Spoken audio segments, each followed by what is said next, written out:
In today's video, I'm going to teach you how to activate FaceTime on your iPhone or iPad. Whether you're new to Apple devices or just need a quick refresher, we'll guide you through the process step by step, making sure everything is clear and straightforward.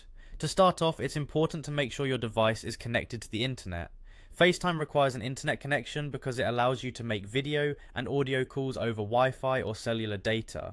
So check that your iPhone or iPad has a working Wi-Fi network or cellular data connection before moving on.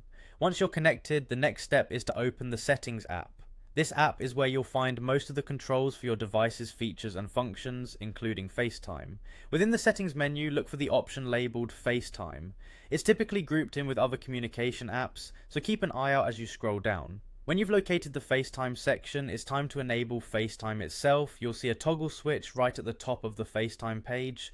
Go ahead and tap that switch to turn it on. When the switch turns green, it means FaceTime is now activated on your device. This setup allows you to start making and receiving FaceTime calls. Once you've toggled FaceTime on, you might notice a message saying waiting for activation. Don't worry, this is completely normal. The system is just verifying your account, and this process may take a few minutes. During this time, FaceTime will need to activate using your phone number and any email addresses you have linked to your Apple ID.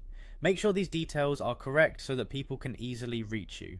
After FaceTime is activated, there's one more thing you might want to do to personalize your experience: choosing your caller ID. In the FaceTime settings, you'll see an option that says you can be reached by FaceTime at. Here, you can select which phone number or email address you prefer for others to see when you make a call. Choosing a familiar email or your primary phone number can make it easier for friends and family to recognize who's calling. And there you have it. You've successfully activated FaceTime on your iPhone or iPad.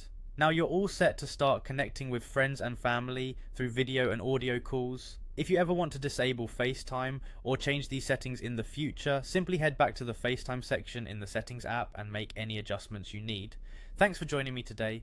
I hope you found this guide helpful and that you're now ready to enjoy all the communication possibilities FaceTime has to offer.